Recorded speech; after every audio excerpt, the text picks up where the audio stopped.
Coach, a big win today. Let's just start with the seniors and how big it is for them to get this win and the way they did it and to celebrate their careers.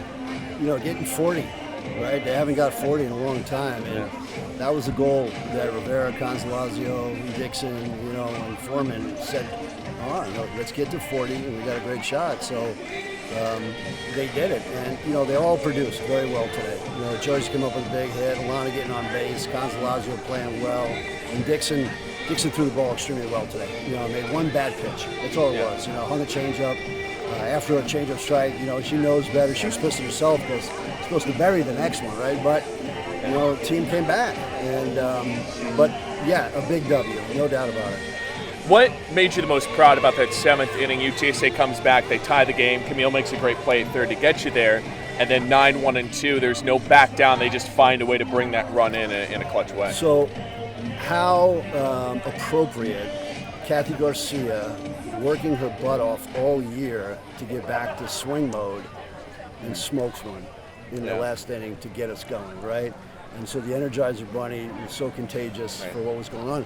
But let's, hey, Olivia Elliott, that was one heck of a move-over play right there, right? That's not an easy thing to do, so because that kid's throwing down and away, and so Olivia gets the kid over to second base, and it was big because it was execution. It's our philosophy of get them on, get them over, get them in, and I was really surprised, in all honesty, that they threw to Alex because she's swinging the bat so well the last 2 days, But then again, who's behind her? Exactly. Foreman, and who's behind her? Alana. Okay, and so. Finally, we have a lineup that protects what's happening. And then don't forget about number 88. She could swing it too. And then Mia, how many times did she hit the ball hard today? Yeah. So, they had to pick their poison, and so they did. So, but I was very proud of Kathy, getting us going. You mentioned Kathy there and sort of her finding her stride. The average for her really doesn't tell the story. The back end of the year has felt like she's been a lot better. The conference average feels like more of a story for her. Yeah. What changed for? I know you mentioned swinging a little bit more. What has kind of shifted? Was it mechanical? Was it mental? Was it both? Yeah. it was, But at some point, if you go out and you hit more, you're going to hit more. Yeah. You know what I mean? And so they're accountable for what's going on. Think about Rivera, too, at the beginning of the year. I think our first 12 games is like you're looking at the batting average going, what's happening? And since then, she's probably hitting close to 370, close, to those numbers. And Kathy's got to be close to 300 over the last 25 games. So I think the intent part is also realizing that I don't have to be the man. I got this guy behind me. I got this guy behind her. So we talked about that yesterday because our base running was awful, right? Dania making a base running mistake and Garcia. What are you trying to do? Look who's behind you. Relax, play together. And when they calm down, they can do things. Yeah. And then going into the third game of this series, an opportunity to go get a sweep and really springboard yourselves into a tournament you're going to host. What do you want to see this team do to finish the weekend? Play with enthusiasm.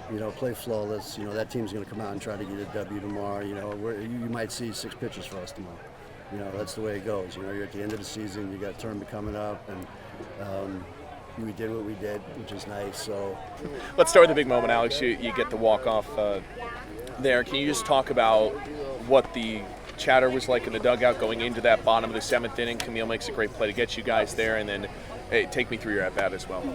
Our big thing is get them on, get them over, get them in, and Kathy did an amazing job getting on her first at-bat. She smoked that to center. Then Liv did a great job moving her to second. Karis had a great piece to left field.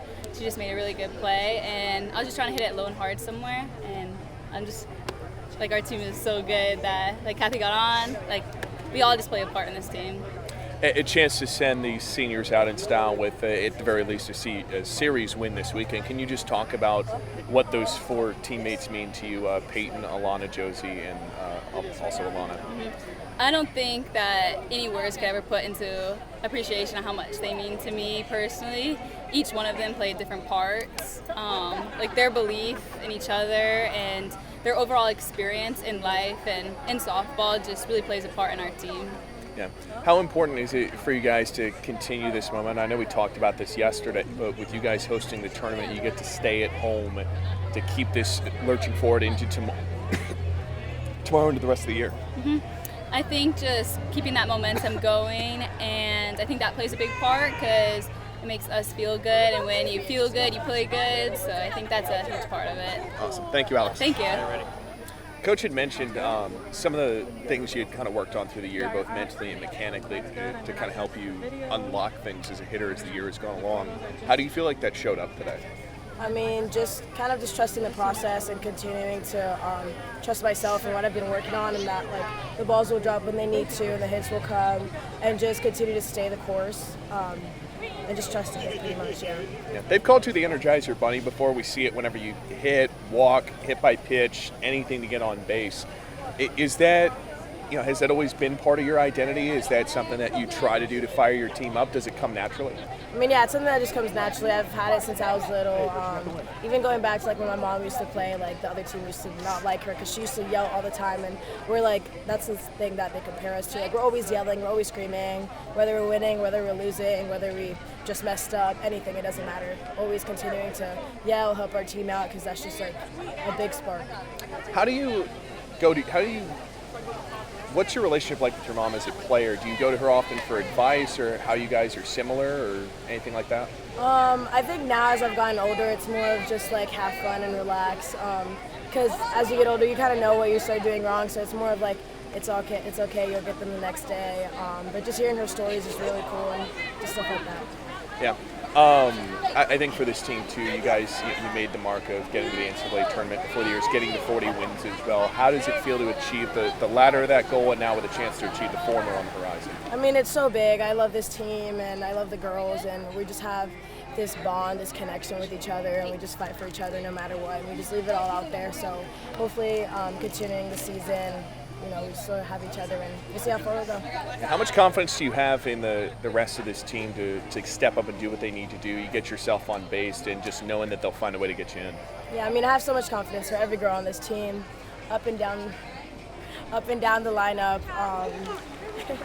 Up and down the lineup, I know anybody can get into hit, get into pitch, get into field. I know they'll do their job because again, like teams in the front, the U's in the front, the Bulls in the front. So anybody can come in there and do their job.